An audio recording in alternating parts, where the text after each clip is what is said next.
Tech Lab in partnership with Pubmatic, Gold Partner LogicServe Digital, Session Partner Agre, Bronze Partner Bobble AI, Knowledge Partner Kantar. Well, time for the insightful panel discussion on less is more, long form view. So I'd like to introduce you to the speakers now. The moderator for the session is Rajan Srinivasan, founder Hi. and CEO Scatter. Hi, Rajan. Joining Hi. him, Jaimit Doshi, Chief Digital and Marketing Officer, Aditya Birla Sun Life Insurance.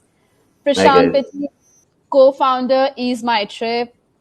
Neha, Lobo, Performance Marketing and Brand, India and South Asia, IBM. And Narayan, Chief Marketing Officer of Paisabazaar. Over to you, Rajan. Thank you. Thank you so much. Good evening and welcome to the fag end of the 17th Marketing Conclave. We're looking at the last few sessions of 4 days of shared learning and experiences, and I'm excited to host and moderate a panel discussion on a topic so close to my heart that I made a business out of it, right? So we're going to be talking about content, and more importantly, I think we're going to swim against a sort of mental tide, right? Which is that we need to grab attention in a world where you've got shorter and shorter attention spans. The panel here may or may not bat for the long form content, but somewhere I keep wondering whether less is more in every solution, right, that we're looking at, whether there is an opportunity to actually dig deeper, whether there is an opportunity to say more, right, from a detailing perspective, whether there is an opportunity to close the sale. At the same time, we aren't going to, be binary about this whole thing. We're going to have a little more nuanced discussion, right? Look at used cases and, call out the pros and the cons equally, about the format, like it is with every other format. And for the benefit of all of us, I'm going to kind of define what a long form would be. So, for this discussion and for your understanding as an audience, I think what we're looking at is 2,000 plus words if it is a text blog format kind of a thing. If it is a design-led comic, don't think of a comic strip, think of comic book. I've seen marketers using this now as content marketing arsenal, and right. And then we're also not talking about restricting videos to multiples of 10 and 5 seconders, right? We're talking about far longer than what you regularly would call an advertisement, right? And having said that, I'm going to now kind of dive right into the panel discussion, and I've got my first question for Sai. So, hi Sai. Given the really large amount of effort, time, money invested in content by Paisabazaar, right? What have been your observations on short and long form, right? I'll leave this up to you to answer, Sai. Sure. Thanks, Rajan. I think that's a question that keeps cropping up even while we are designing any form of content, be it a piece of advertising or piece of content that goes onto the website, or any kind of content that we want to engage with the audience. What is the duration? Whether it should be a shorter edit for a quick snackable content or a long form content. But I think the view and stance we have, and the little success that we have seen with the content that we work on, is that we kind of try and work with try and create content which engages with the audience. So we have divided our whole content piece into two, which is the advertising content, and then there is a consumer centric content, which is because being a financial services category, we need to educate more. So therefore, a shorter versions, shorter format of content will definitely not help. So wherever there is an education, wherever we need to educate the consumer, long format is what works best for us. And not just that, what we have also seen is that the longer the format, the more engagement we have seen in a content, be it video content, be it text content, and also by the virtue of being in a tightly difficult category, this what we have seen is we need to explain more and make it easy for the consumer. So a long format content works definitely well there. But when it comes to advertising, it is, I think we mastered the art of short format in terms of all the campaigns that we run are largely 10 or 15 seconders. So when the kind of media monies we pump in, so we ensure that our advertising is much shorter. Advertising, and also advertising when we are advertising on say a television, Right. because the media costs are very high. So that is the kind of strategy we have, where education, because of the category, it needs to be long form, but also it needs to be done in a smarter and easy to understand way, whereas advertising is usually shorter. But we've also seen that by even in advertising, we have done a lot of branded content, which is in the form of advertising in long format, and we were very wary of venturing into that space, but that has also worked really well for us. I think during the course of the session, I'll talk about a specific example later. But that's just Sure. stand that we have. Sure. Thank you so much, Sai. Right. I'm going to move to Neha, and Neha comes from IBM. There's a lot of B2B, marketing out there, and B2B, like in some cases of BFSI, right? B2B has in many ways been a champion of long form content, and we're saying champion of long form content from what you kind of see put out, right? So Neha had a question, right? Like, how does your team and how do you kind of react to this whole thing of, white papers have been there forever, but the shrinking consumer attention, this goldfish memory and things of that sort, right? Which are kind of bandied about regularly. Like, how do you kind of tackle that? Do you actually see that there are reducing attention spans, and how have your long form content kind of dealt with it? Hey Rajan, thanks for that question. Nice being with all of you today, this evening. And like Sai said, a lot of what he said resonated with me as well. So let me just step back. Rajan, our buyers, within a single organization, we will be catering to at least about 20 plus people who form, who are involved in the decision making, right? Especially Right. for technology. Secondly, so there is a need for the content to be different to different people, different roles, different backdrop. And the other thing is about our buyers are also very well versed with technology. They're very well informed people. So you really can't dabble with very short form content because it's just not enough. I mean, you can't say hybrid cloud, I just say one or two sentences of hybrid cloud and think that it what is that we want to achieve, right? So we go back to the drawing board, and some of those workshops you have led for us, and we've interacted in the past. So our content strategy has to be like keeping the buyer in the center and looking at what is that we want to achieve. So for me, the long format content comes into play when I'm building the funnel, and the early two stages of the funnel is where we actually look at long format. But it is, we have done a lot of innovation there. It is no more just a white paper. How do we gate our assets, and what is our gating strategy is an important discussion for me and the team. And that is the decisions, those are the decisions we make. Secondly, how do we place it? Where do we want to engage, and what part of the funnel is another thing. So we have come up with, remember those days where we had white paper and then we moved to infographic to make it interesting. And then we had this automated, like a PPT, which could be like an automated stuff, which we could put there. Now we have something called smart papers, which is more engaging. It's a few notches above the infographic and people engage. Now, to tie it back to what you said, a goldfish memory, I'm talking about people coming and indulging in this, say somewhere less than a minute. And overall, they take about 5 minutes to finish that smart paper, 5 to 6 minutes. Now, the interesting twist was the last 18 months. 18 months, all my event team also became digital, whereas my content team is also looking at digital, right? That was a unique challenge. So when we shifted all of the events to become digital, then the long format became a webinar. Interesting, right? It's no more just a smart paper. You can convert that to a webinar. So my keynote sessions, some places I've actually tried and done a 6-minute keynote, a 7-minute keynote. So if you could read something for 7 minutes and you want to listen and make it like, I want to net it down and make it impactful for the buyer.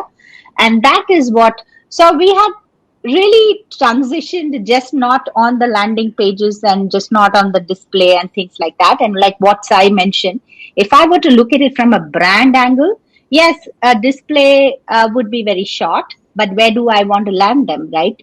The engagement is on the long form because the buyer needs more information about the solution which we're talking about, and that's the audience we are. So the innovation is the smart papers. Innovation is a quick demo, which is a new thing which people can click and they can always come back. And it is cumulative time. If I were to summarize, it's not like one go, 5 minutes, 7 minutes, cumulative.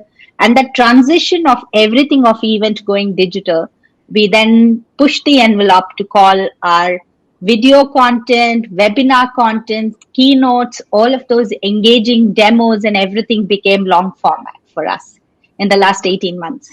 Oh yeah, we went through like a lot of long format in that early part of the COVID time, right? So, anyways, there's another right? And Prashant, I want to kind of bring you in here, right? There's a certain heaviness which is kind of associated with long form content, right? Therefore, my question is whether does long form content necessarily have to be heavy, right? Yes, no, and if it is yes, then is there a way we could kind of take advantage of it, or should we actually be tackling the heaviness, right? What would Um, be your view? well, thanks for giving me an opportunity to speak over here. In fact, a lot of my thoughts would resonate with this size thought because we both are a consumer internet company. So a lot of things which he has said, I totally agree with them. But however, there's one small distinct difference between both the companies. We also deal with B2B. Besides the B2C company, 94% of our business is B2C, 6% of our business is travel agent business. Now, we actually dabble the long format and short format very beautifully between both the businesses. The B2B business, which is basically travel agent business, where you have to teach them a lot of things on how EaseMyTrip would be beneficial for their businesses. We typically use long format, and even for our B2C business, whenever we are trying to sell a holiday package, which is a high ticket value item, Right. consumers want to know. They want to get into details of where they're going to be landing at, what the package is all about, how much is the cost going to be, if you can segregate them out. So for B2B and for holiday, the go-to for us is directly the long format, whether it is written in the written format or whether it is in the video format. For selling a commodity thing like a flight, we usually go for the short content. So this is a clear distinction which at least our company, as a company, we have made. And this is how we typically try to use the long format to the advantage. See, other thing is that, of course, we read about people, having a, time spent less than a goldfish. We, to be honest, think that people usually spend, if there is a good content, people are okay to spend 2 to 3 minutes on that content. And we keep our long format designed in the such format. We design our long format to allow people to consume within those 2 to 3 minutes time period as a format. And honestly speaking, I think even Google, Google has all the algorithms which are basically, it shows the top quality content on the top, right? And what is a great way to get more quality content? I mean, it's the long format, right? So this is why, even for the blogs, for the consumer blogs, we usually go for the long content because we know that the Google ranking also matters in the given days and era where we are at. The Google rankings matter a lot, and that it's not necessarily just to attract the consumers, but you also have to ensure that the Google's algorithm rank you better. And in many ways that there are a lot of advantages to long-term content. If you have to develop a highly technical or niche content, to a selected target audience that would want to spend more time with you, and for that matter, Google will also reward you. It's a matter of thing which you have to do. It's a must. So honestly speaking, I also don't think that the heaviness is a problem. I think it's a matter of fact that are you able to present your information effectively enough for readers to garner an engagement. if the readers are engaged, we spend 2 hours in the movie hall, right? Or while watching a movie. It's just because it is so engaging. So if you are able to present your content in an engaging manner, then I think the long format has only a lot of win-wins to the short ones. Okay, thank you so much. We can actually sometimes take advantage of that depending on where we are, right? So thanks for that. And it's interesting to know that the B2C, B2B side of it and the different content needs that you would have there. Jaimit, my old friend, and has also kind of, I saw a lot of long form content that Jaimit put out himself during the pandemic, and I saw some fabulous stuff by Hippo Brain that he kind of put out. Personally, I've spent over 4 1 hour periods on a few of those episodes, right? And so I once sent him something saying that something about long form, and he said, "You needn't tell me anything about long form." So I was really glad to see him on the panel out here. And so, Jaimit, this one's for you, right? As marketers, you're looking for ROI, but long form content per se is kind of intensive in terms of money, time spent, developing that content itself, right? So, how does this kind of stack up versus let's say the ROI on short form, or what short form delivers? And I'm not trying to do a comparison, but I'm just trying to get a perspective uh, more from this. So yeah, it's pretty interesting in what you say. I think long form has its own shelf life, and the way you produce it is very different. You need to have a different mentality. Everybody and his grandmother will tell you that short form produce karo, public का attention span कम है. You want to do something fast, you want to do something snappy, etc. Which is all true. But there is a value of a slow cooked meal, and there is a value of a kurkure that you pick up the table and you fill your stomach with. Now, is one better than the other, or is one stacks up against the other? I think both have their own niche and both have their own value. I have seen over a period of time that long form has the ability to deliver value consistently over a period of time. The way I look at it is um, short form content, and that's why the Hippo Brain series on YouTube that we came up with, and we soon ran out of interesting people. But I'll tell you what the premise was. The premise is very simple, that any short form content has high value right now, because you're trying to address something topical, you're trying to address something immediate. So it has a very high value right now, and over a period of time, the value quickly deteriorates. Long form content, when you produce long form content, you have to think very, very differently. You understand that the value right now is fairly low, and as time goes by, the value should theoretically increase. If you do long form content, which is high value right now, you're practically talking news. So if you're staying away from news and you're talking purely content, when you think about it, you'll have to live with the fact that right now the value is low, but the kind of content that you're producing, the value should grow exponentially over a period of time. Now, the mindset changes, the ROI paradigm changes, the thinking changes.